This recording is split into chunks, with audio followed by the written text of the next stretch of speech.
Hi friends, இன்றைக்கி Sunday சமையல் என்னன்னு அம்மாட்ட கேட்கலாம். ஹாய். ஹாய். சாப்பாடு வச்சுருக்கேன்டா. மீன் குழம்பு இன்னைக்கு வெள்ளனையே சாதம் வச்சு மீன் குழம்பு வச்சுருவோன்னு வச்சுருக்கேன். மீன் குழம்பா? கட்லா மீன் எடுத்து நிறையா வச்சுருக்கேன். இன்னும் யாரும் சாப்பிடல. எந்திரிச்சு சாப்பிடட்டு பிள்ளைய அப்படின்னு லீவுனாலும் அசால்ட்டாக இருக்குதுங்க.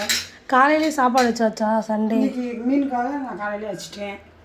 பீஸ் பொரிச்சு வச்சுருக்கேன். மீன் பீஸ், கட்லா மீன் பீஸு. சாதம் ரெடியாக இருக்குது. ஓகே. அத்திப்பழம் வாங்கினேன் முந்தா நாள், அதை அடித்து வச்சுருக்கேன். அத்திப்பழமா?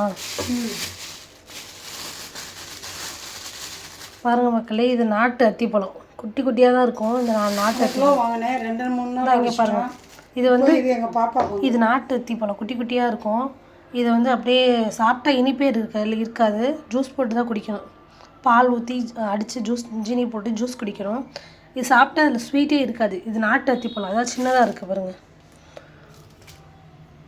யாருக்கெல்லாம் நீங்கள் சாப்பாடு பிடிச்சிருக்குன்னு சொல்லுங்கள். அத்திப்பழ ஜூஸு, மீன் குழம்பு, மீன் ஃப்ரை, யாருக்கெல்லாம் இது பிடிச்சிருக்குன்னு கமெண்ட் பண்ணுங்கள், லைக் பண்ணுங்கள், ஷேர் பண்ணுங்கள். பாய். ஹாய் மக்களே, வாங்க, சூடாக இருக்குது, சாப்பிட்லாம்.